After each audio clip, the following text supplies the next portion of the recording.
Shalom, salam sejahtera untuk kita semua. Perkenalkan, nama saya Reliminda Adipati.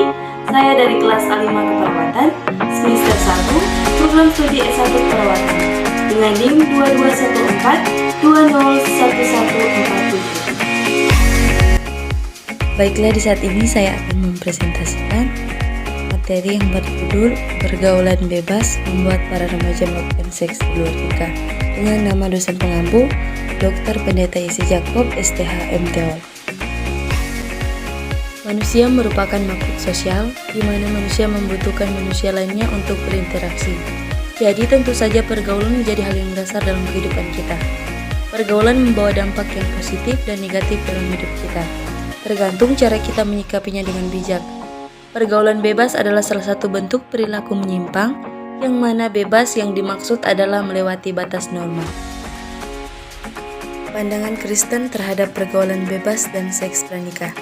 Sebagai orang yang beriman, dalam menyikapi pergaulan yang ada di sekitar kehidupan kita, haruslah selalu mengandalkan Tuhan. Dan kita harus tahu pergaulan seperti apa yang Tuhan inginkan dalam kehidupan kita. Perlu diketahui juga bahwa 90% yang menentukan baik buruknya kehidupan kita adalah dengan siapa kita bergaul. Oleh sebab itu, penting bagi kita untuk selektif dalam memilih teman dan tahu menempatkan diri di mana kita bergaul. Faktor penyebab seks pranikah di kalangan pemuda dan remaja. Salah satu faktor penyebab terjadinya aktivitas seks pranikah yaitu faktor eksternal. Faktor eksternal yaitu tempat tinggal, keluarga, kawan, dan komunitas. Dan faktor lainnya dari dalam diri manusia itu sendiri. Dorongan seks belum tentu bisa terrealisir tanpa ada kesempatan untuk mewujudkannya. Oleh karena itu, faktor kesempatan juga ikut mempengaruhi terwujudnya perilaku hubungan seks. Peran pemerintah, orang tua, dan gereja untuk mencegah seks pranikah di kalangan pemuda dan remaja. Menurut penelitian William dan kawan-kawan dari hasil penelitian tentang peran orang tua dalam mencegah perilaku seks pranikah terhadap pemuda dan remaja antara lain: A. Mengontrol informasi yang diterima anak dalam pendidikan seksual dari berbagai. B. Mendampingi remaja saat menerima informasi dari media seperti televisi, internet, dan media lain, sehingga anak dapat mengetahui informasi seksual yang sehat.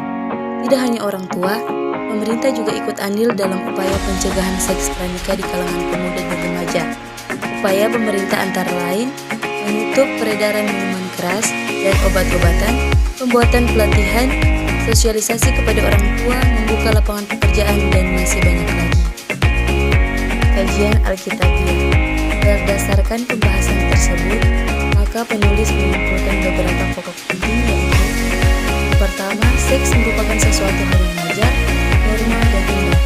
Seks bukanlah sesuatu yang aneh, jahat, atau menjijikan di dalam diri manusia, tapi seks adalah pemberian alat pada manusia, dan seks hanya diperbolehkan untuk orang yang sudah menikah, sebab penggunaan seks di luar nikah merupakan tindakan menentang ketetapan Allah.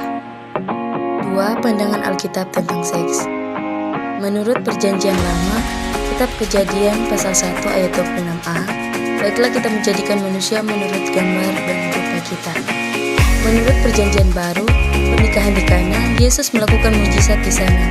Dan dalam surat Paulus yang ditulis kepada Timotius, 1 Timotius 4 ayat 4-5 dikatakan, karena keseluruhan yang diciptakan Allah itu baik, dan satu pun tidak ada yang haram, apabila diterima dengan rasa syukur, karena semua telah dikuduskan oleh firman Allah dan doa.